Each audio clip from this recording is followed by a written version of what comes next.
Support for the Forward's Bintel Brief podcast comes from listeners like you and from Edward Blank, whose generosity makes this program possible.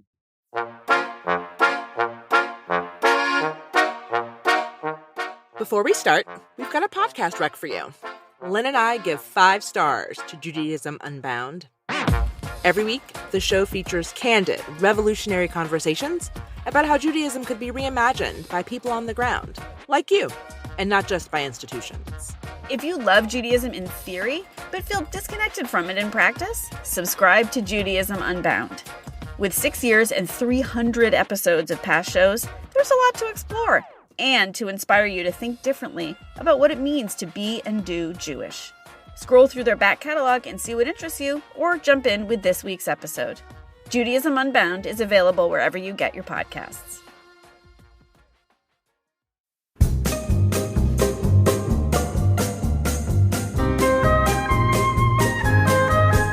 Okay, Lynn, if I could wave a magic wand and relieve you of one adult obligation to society that you just cannot stand, what would it be? Okay, to be clear, I am pro-mask. I am also pro-lipstick, and I want them both. So really, I'm asking you to wave your magic wand and get rid of the pandemic. But if not, just wave one and really get me a brand of lipstick that does not smudge, because so far, they don't exist. What about you, Gina? What can I relieve you of? The burdensome task of gift wrapping. It's a waste of paper, waste of time. It just gets thrown away anyway, and I suck at it. So for all those reasons, I would be a happy person if I never wrapped another gift again. Okay, here's the plan. I love to gift wrap, and I'm very thrifty and DIY about it. I recycle.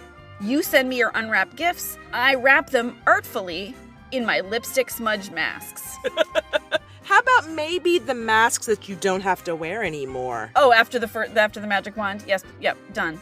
That's actually the kind of thing I would do as a DIY nerd. Like, look what I did. I made it into a rose. Yeah, okay.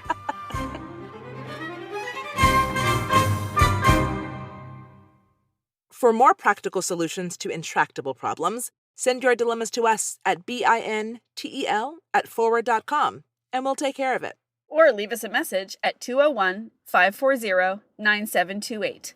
Again, 201-540-9728. We'll be waiting by the phone. So here's one question that people have been writing into advice columns since the dawn of time. What is your social obligation to friends and family who are getting married or having a baby? Yeah, and contending with this question is one of those rites of passages to adulthood, and there's no easy answer. So, as always, we're going to tackle this in 3 parts. First, Lynn and I will take a crack. Then, the Forward's archivist, Chana Pollack, will tell us what the Forward of times past might have said about it. And then, because it's always good to get a third option, we bring on a special guest. This episode, we'll talk with Aviva Calmer, founder and CEO of The Adventure School, an event planning company that creates immersive adventure environments, to hear how we can think about celebration as an act of tikkun olam. Can't wait. But first, the question. Dear Bintel Brief, I'm a mid-30s millennial, which means my social life has been consumed by weddings and babies. And I'm grumpy about it. Bachelorette parties, wedding registries, baby showers, meal trains, all those destination weddings and gifts get expensive. And what working person in their 30s has time to make a whole extra meal for another family, pack it in Tupperware they don't care about getting back, and then deliver it, all in a weeknight? Also, I find it sad that community support has been reduced to buying people something off an internet list or dropping a postpartum meal at their door. It's 2022. Do I have to participate in the wedding and baby etiquette industrial complex? Or can we finally put that to rest? How can I celebrate my friends in a way that's supportive of them and meaningful to me? Signed, Grumpy Gifter. Pronouns she, her, hers.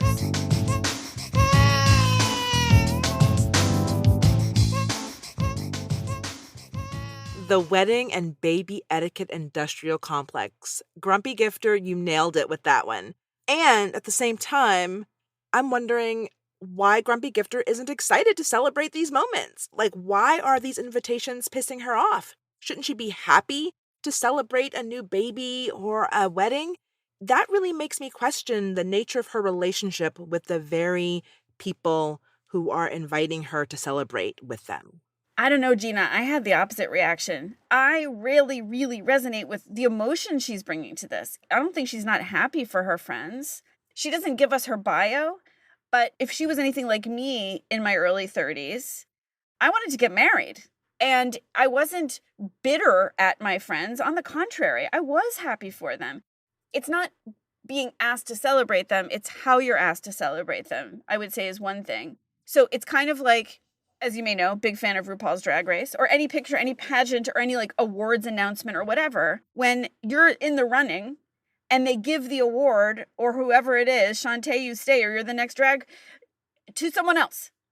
And for a few minutes, you've got to be happy. You've got to clap and smile and be happy, even when you wanted that thing. And then you have to go buy them stuff. And then you have to go to a really long party. And I love a party, but it's like, it's that kind of prolonged face-to-faceness with the thing that you kind of want, legit, and that someone else got. It doesn't mean you're not happy for them. We're adults. We can have complex emotions. We can be happy for someone and bummed out for us, and then also annoyed that we can't afford it. To me, though, that's different. Wishing that you were in that same position is separate from indicting the baby wedding industrial complex, right? They're related, but they're separate. And, for me, I actually had a different experience because I got married in my early 20s. I had babies very early in life. By the time I got to my 30s, I had had 3 children already and have a different sort of relationship to the invitations and to this practice, because I think that as a married parent, then I just sort of saw them differently and interacted with these opportunities in life and these celebratory moments differently as a result. Yeah, no matter what emotional place that Grumpy Gifter is in, it's still, there is that sense of forced celebration. Like, you got to do it this way, and you got to buy this and go to this fitting and get the ticket for that, and then maybe wear a dress you hate or whatever it is. Now that there, I think, is something that we can pull on here, which is those relationships that I mentioned at the very top of the episode, right? So what is the nature of her relationship with these folks? I would imagine there are going to be some people whose wedding you're going to be in the wedding party for, you're going to travel across the world for, you're going to buy the most amazing gift in the world for, right? Because you are close to that person, they are important to you. And there's probably some folks that you get the invitation and you might be like, why are they inviting me? Right? And so I think there's a spectrum here. And to me, part of what I think Grumpy Gifter needs to begin thinking about is, what's the calculus for her in terms of what is the feeling of obligation that she has to whomever is celebrating, regardless of what they're asking for. But to your first question, Gina, I really think that actually does touch on the big question that she's asking, which is, am I still part of the community if I don't participate in these social customs, if I don't attend these events? That is the $64,000 question for this moment in history, actually. We talked about this question being perennial, right? And a few things that are coming to mind for me is, over time, that nature of social obligation changes, right? Lives change, our communities change, our social structures change, and how we celebrate and share in these occasions changes over time too. Grumpy Gifter might be at the vanguard of the next era of celebration and beginning to think about different ways to do it that don't require us to empty our pockets every time someone walks down the aisle. But I will say that what never goes away, no matter what era we're in, is a sense of expectation and obligation that friends and families acknowledge is related to all of these experiences and these opportunities and celebrations. So it's, an expectation on the part of your future spouse or a parent feeling like everyone should honor their wishes because they're getting ready for a big event. And what's changing is this unquestioning obligation to honor those wishes, this unquestioning obligation to do things the way we've been doing them because that's the way we've been doing them. I think that we're seeing in American life right now a very robust assessment and critique of doing things just the way we've done them before, and a negotiation of so many social contracts that this trickles right on down to celebration and gift giving and travel. Why would this be immune to that? Yeah. I mean, where all this came from is, certainly patriarchy, thank you, but just this idea that when two people were setting up their home together, they had not had a home before separately. They didn't have stuff. So it's not so much gifting as providing. And there's this idea that the community is literally setting up your home. And in that sense, it's very lovely. And then, as with Valentine's Day, capitalism figures it out. And now we have gift registries with $200 spoons. Right. And an espresso and a Jeep Cherokee. And the same is true for starting families, right? Many people are starting families when they are much more established and have things set up in a way that we didn't 50 years ago. Now it doesn't happen for the same reasons, and it doesn't come from the same place. And so that takes that kind of community feel out of the way it used to be. And for Grumpy Gifter, thinking about this pursuit of a non-burdensome expectation or a way of giving. But the truth is that most of the time, giving has some degree of burden, whether it's financial or it's psychological or it's time. All of these things come into play when it comes to giving, whether or not it's something that we're elated to do or something that we feel is just capitalism continuing to creep into our lives. But I think we can make the call early for Grumpy Gifter. And that's to say, if you care about your friends, you do have to participate in some way. So the goal of our conversation today is going to be to help Grumpy Gifter find options that allow her to honor her friends' life milestones in a way that's supportive to them and meaningful to her. And in search of that sweet spot, Lynn and I actually polled our friends and asked them about some of their experiences getting or giving gifts at points in their lives. Lynn, what were some of the things you came up with? Okay, ready, Grumpy Gifter? Here are some ideas. Search for a hyper-local charity or cause in their neighborhood, in their new neighborhood, something or a cause that's near and dear to them. And especially with a small charity, a modest donation can go a long way. For new moms, freezable, single-serving food that she can eat with one hand. Also, people know this one now, but like as with this one, buy a gift for the parents, not the babies. Our friends Michael and Noah got us, I always remember this, got us delicious smelling lotion and hand sanitizer. So because we had to wash our hands so much and our hands were never dry and they always smelled like lemon balm.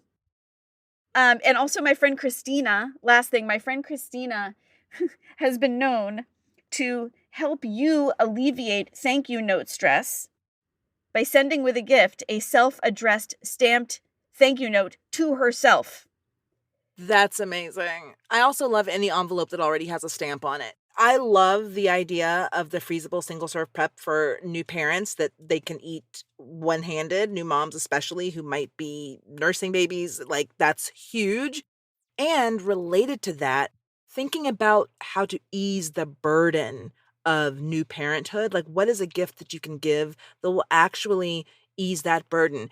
I had friends in Oakland who'd be like, hey, can you come and take my kids to the park for a couple of hours so that I can shower, so that I can, get something else done other than parenting for a moment. I think that there's so many ways that Grumpy Gifter and others in her position could actually build community, deepen relationships, and ease the burden of these challenging, of new parenthood, for example, that are really amazing. And one of the great things about participating, but participating creatively, is that people remember. I have another friend who, for her wedding, she and her husband specifically asked their guests to give to organizations that supported LGBTQ rights or perhaps even marriage equality. It was before marriage equality. They said, we actually want to pay a straight tax with our wedding to acknowledge that we can do this but a lot of y'all can't. So we completely copied that. And I think people after us copied that. It made us feel good, made our guests feel good, and it drove a little bit of culture change, or at least it put more money in the right bank. Mm-hmm. I like that. So I think the bottom line for Grumpy Gifter is that you don't have to participate in the whole thing. And, it reminds me of something that my coworker says, that you don't have to show up to every fight you're invited to, and you don't have to show up to every wedding you're invited to either. Yes, and ideally they won't be the same event.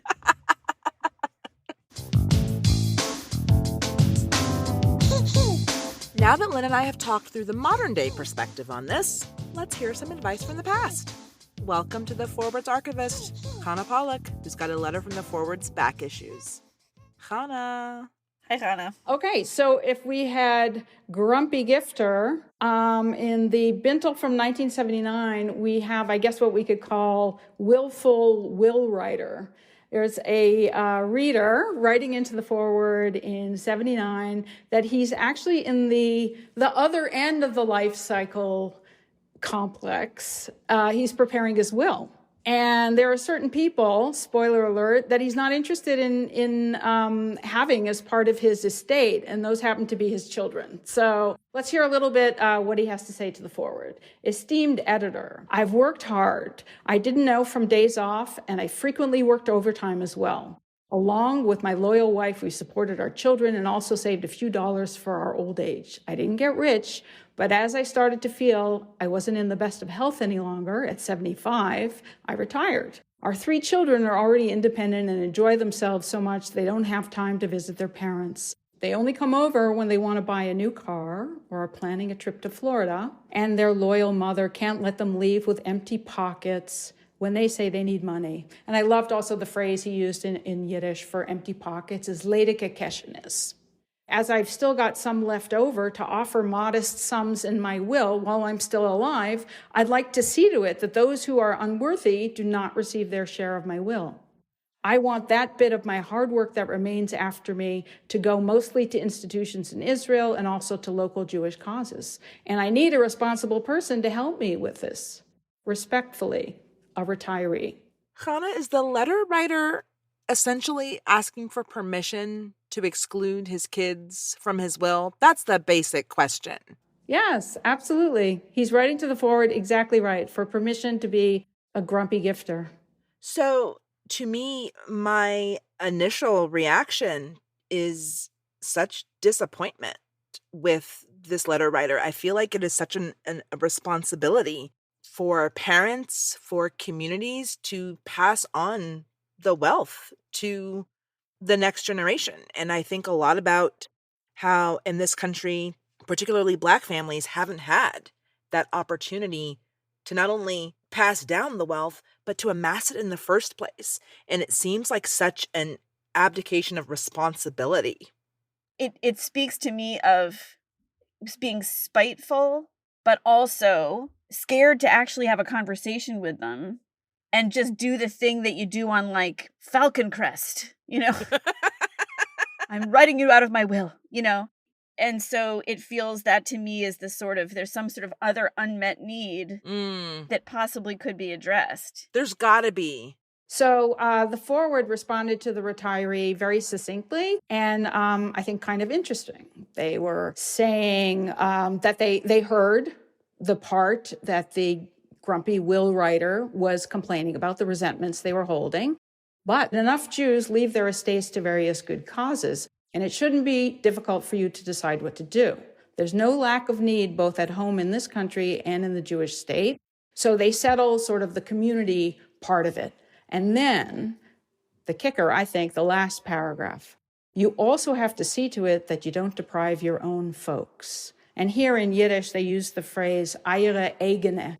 And eigene is usually used to say in Yiddish, your own, but it can also sort of be a little bit broader and kind of like in African-American folklore, folks, right? Your people, your own people. Don't deprive your own folks. Even those you've got resentments against, perhaps you can also put them in your will. We don't have the right to advise you what and to whom to leave it. You must, along with your wife, and also with the counsel of a lawyer, write out your will.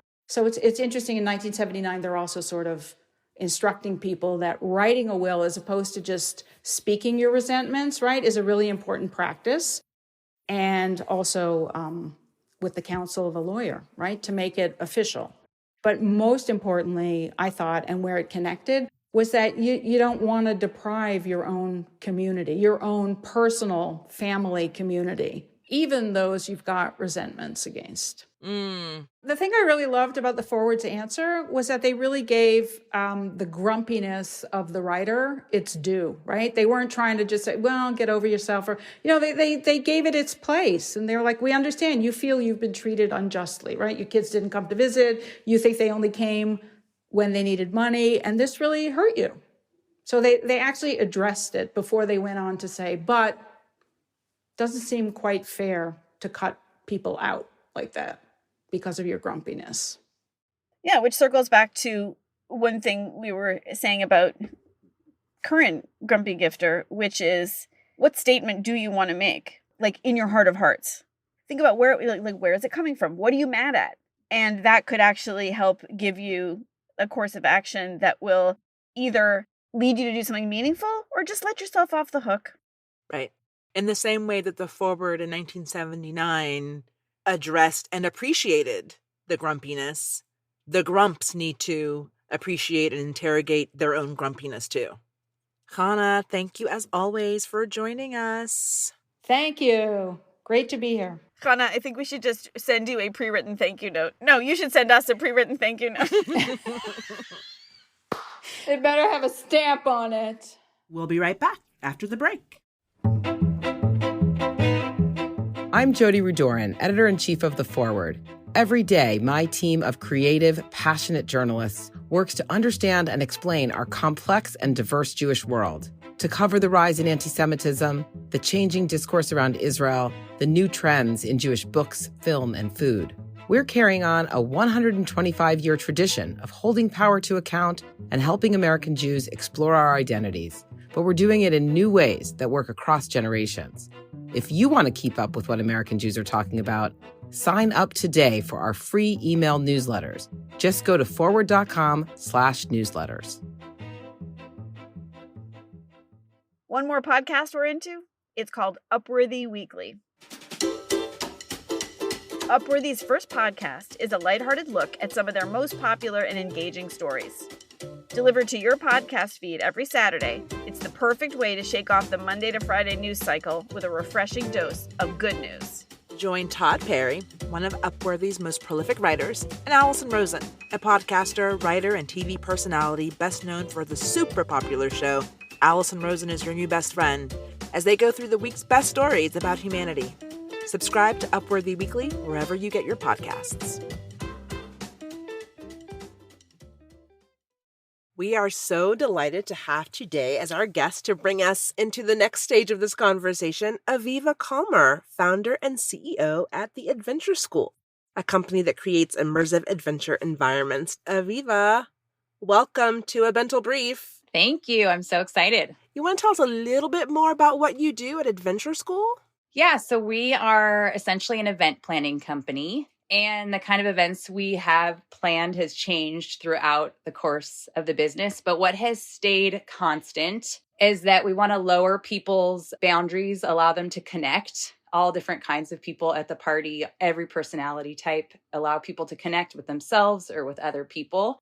And have that feeling you have when you go on an adventure, when you're traveling, where things are new, but you can accept them and you can connect with different kinds of people. And we feel like events are part of the healing of the world, and celebrating and being together creates that connection that can do tikkun olam.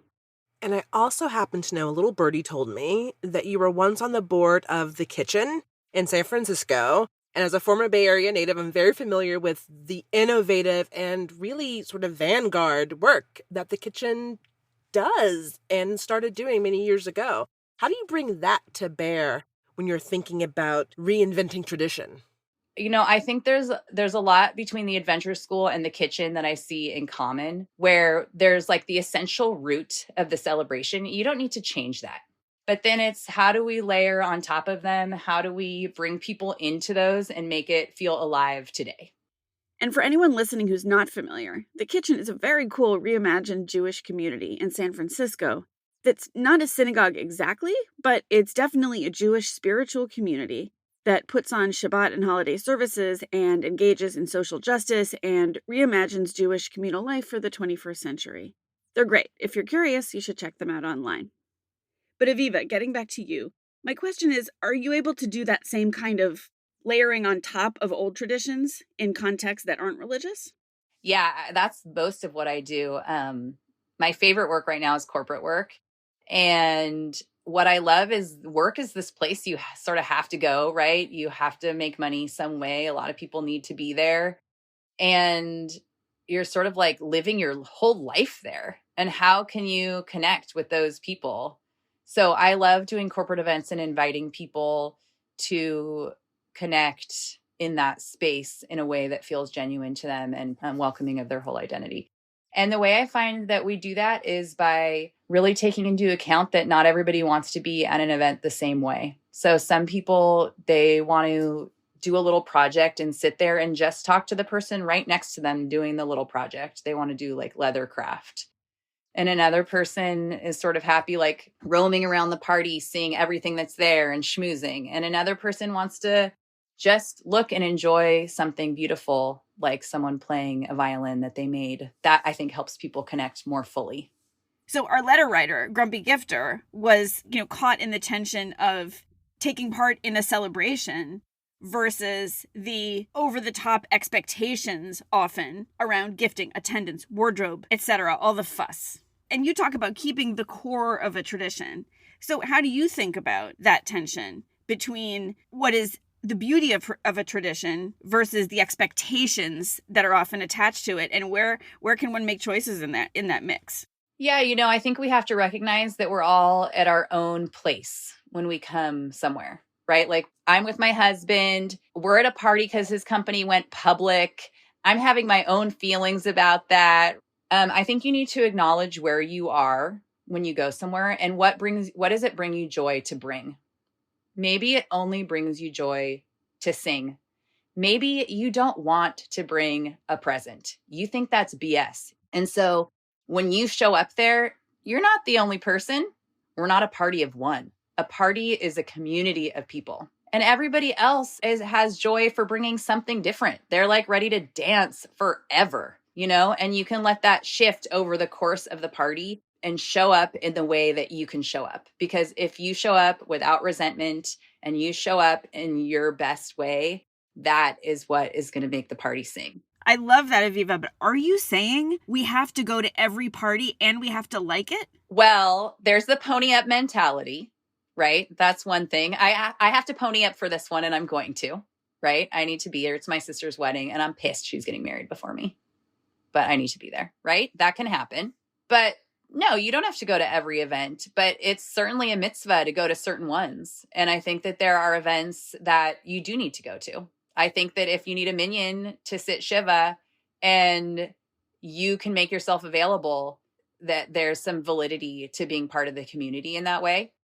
And I also think it's okay to tap out of the ones that you feel like really you can't go to and elevate the experience for others. I think both of those things can be okay. And Aviva, doesn't abandoning resentment also mean challenging expectations? Yeah, I think a lot of us deal with challenging expectations of ourselves and the outside world, right? Like making the empowering decision to do something different than you thought you would do in your life, that you don't want to have kids, that you don't want to get married, that you want to be in a relationship with multiple people, that, that it looks different. And the good news is that you're surrounding yourself mostly by people who want that for you. And that our ceremonies are opening in a way to acknowledge all of that, as right they should. So for you, celebration isn't just fun. Celebration is core to our existence and our experience. Can you say more about your philosophy? Yeah, I think celebration, it's part of L'Ador Vador. It's part of going from generation to generation. And, as much celebrating as you can do in real time as your community can see it, better for repairing the world. When you see the baby naming and you see that baby and they're growing up and you watch them over time, that's how we can truly connect with the people around us. And I think that connection is pretty core to the health of society. So Grumpy Gifter, I feel like this means give yourself permission to celebrate in the way that feels meaningful to you, and also the freedom to celebrate in the way that feels meaningful to you. Finding that space to be okay with what feels right for you and what feels right for the people you're celebrating with just feels so important, and I think should be empowering to Grumpy Gifter, perhaps, thinking about what the future may hold and how she interacts with community and builds community in the celebratory ways that feed everyone. Yeah, and to anyone who relates to Grumpy Gifter, or really anyone, there's an opportunity, yes, you can opt out, but there's an opportunity in the way Aviva has framed it to connect not just to, am I happy for these people? Or how do I compare to these people's lives in a way that is upsetting for me, or whatever it is, and just connect to celebration as a concept and celebration as a mitzvah. Yeah, I have one message for Grumpy Gifter. I really could identify with Grumpy Gifter talking about bringing the meal. As someone who has benefited from the meal train, I have to say, you need that food. You are so grateful that you are getting fed at that moment. And it feels a true mitzvah that the person has made the food. And on the other side, I have recently told myself I cannot sign up for this. I do not have it in me to make those meals.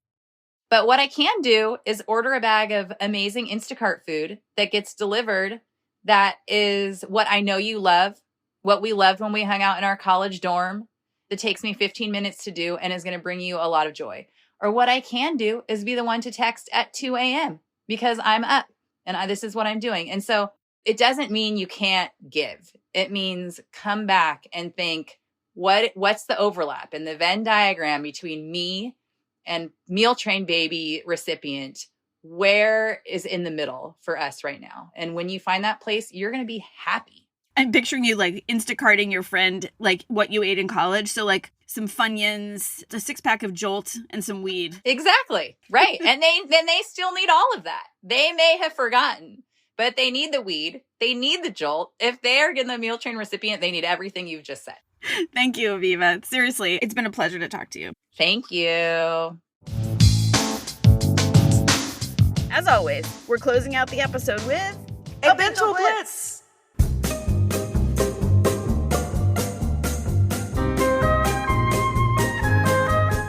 I'm married to a rabbi and spend most of my Shabbat mornings chasing my toddler around the shul and trying to survive the insufferable Tot Shabbat kid services. I'm considering popping some weed gummies, kosher of course, with some other parents at the start of shul, but don't want to get caught by the rabbi. What do you recommend? I mean, my shul has Maker's Mark at Kiddush. Pick your poison.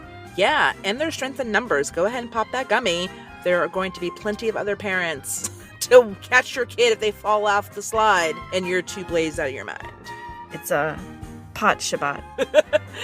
That's the next sisterhood fundraiser.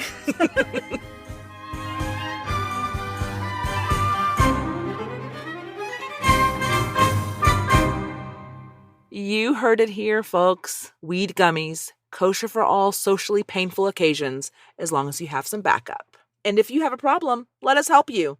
Write in to bintel@forward.com or call 201-540-9728. We're your one-stop solution shop. You're welcome. This podcast is a product of The Forward. Our editor-in-chief is Jody Rudorin, and our CEO and publisher is Rachel Fishman-Feddersen. This is produced by Wonder Media Network, and our producer is Alessandro Wallner. Our production assistant is Carmen Borca Carrillo. Our executive producer is Jenny Kaplan. Special thanks again to Edward Blank, whose generosity makes this show possible.